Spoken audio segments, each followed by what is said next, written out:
Vamos a platicar con Edmundo Rodarte, él es presidente de la Comisión Nacional de Energía de la Coparmex. Edmundo, ¿cómo estás? Muy buenas tardes. Muy buenas tardes, Darío y Rogelio, un gusto estar de nuevo con ustedes en Imagen. Oye, pues se ha movido mucho el sector desde la última vez que platicamos, se han recrudecido las declaraciones, por el otro lado, pues también han avanzado algunos recursos del sector privado, lo cual pues da pie precisamente a esa retórica pues cada vez más desafiante del gobierno federal. ¿Cómo están viendo las cosas en la Coparmex? Mira, buenas tardes a todo de nuevo. En la Coparmex estamos viendo, y yo creo que con algo de preocupación, todo lo que está haciendo al respecto, pero quisiera comentarte, y es importante aquí que revisemos un poquito lo que dice el TEMEC. El TEMEC, como sabemos, consta de 34 capítulos, y hay varios capítulos que son de interés para este tema que estamos comentando el día de hoy. El primero es el capítulo 8. Este capítulo 8 reconoce el derecho soberano de México a regular y modificar sus leyes, incluyendo la Constitución Política de los Estados Unidos Mexicanos. Y aquí se reafirma la propiedad directa, inalienable e imprescindible de la nación sobre el petróleo y todos los hidrocarburos disponibles en su territorio, incluida la plataforma continental y la zona económica exclusiva situada fuera del mar territorial y adyacente a esto. Como sabemos, la semana pasada, el viernes empezó a circular una carta del Congreso de Estados Unidos, firmada por 6 senadores y un poco más de 30 congresistas, dirigida al presidente Donald Trump, donde le piden por favor que empiece a intervenir porque consideran que hay ciertas acciones por parte del gobierno mexicano que amenazan la inversión de compañías norteamericanas y el acceso al mercado. A partir de la reforma energética del 2014, han llegado al país miles de millones de dólares en inversión en el sector de energía, prácticamente en infraestructura energética. Esta infraestructura energética ha servido para generar miles de empleos aquí en nuestro país, pero también ha servido para que los consumidores de México, al final de cuentas, podamos tener acceso a mejores precios, llámese esto de electricidad, llámese esto de combustibles o todo lo relacionado al sector de energía, Darío.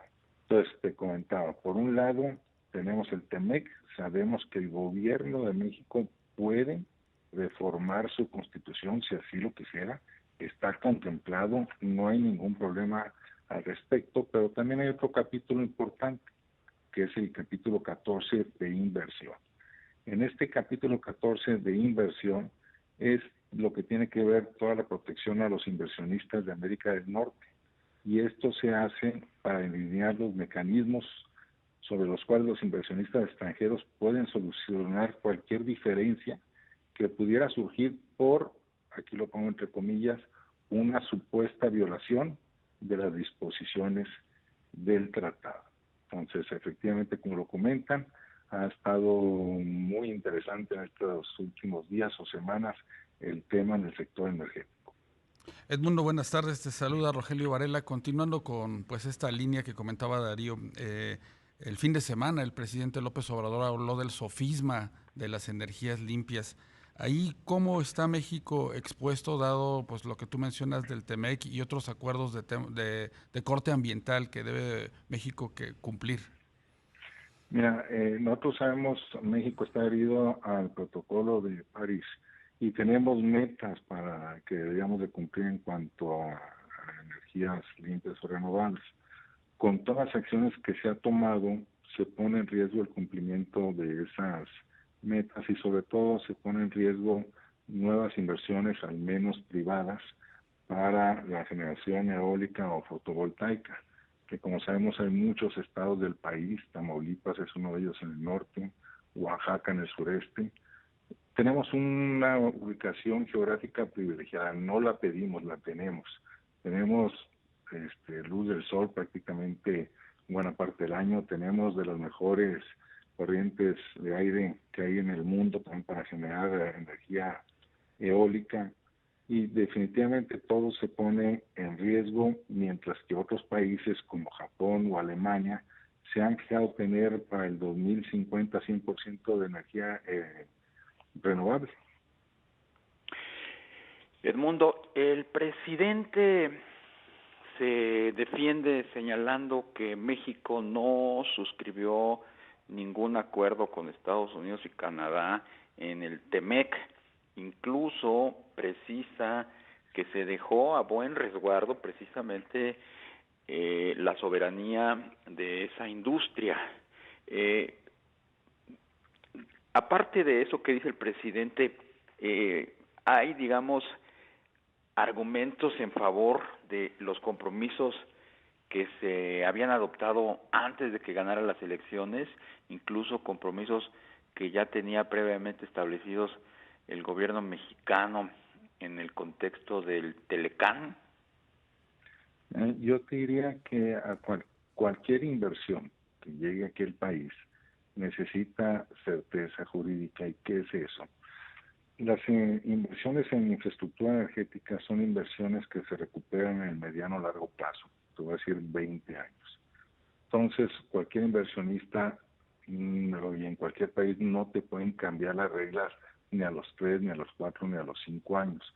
El gobierno de México tiene todo el derecho de modificar la Constitución, si ese fuese lo que están pretendiendo. Definitivamente pueden promover una nueva reforma energética para rescatar a Pemex y a Comisión Federal de Electricidad, pero esto tiene que seguir el procedimiento previsto en la Constitución Política de los Estados Unidos Mexicanos en su artículo 135, siendo que el Congreso de la Unión, a través de cada una de sus cámaras, debe aprobar para voto las 2/3 partes de los individuos presentes las reformas o adiciones, y que las reformas o adiciones sean aprobadas por la mayoría absoluta, la mitad más una, de las legislaturas de los estados. O sea, efectivamente sí pueden modificar la Constitución en temas de energía, pero lo que deben de respetar es todas las inversiones, si es que ese fuese el camino, que se hicieron antes de.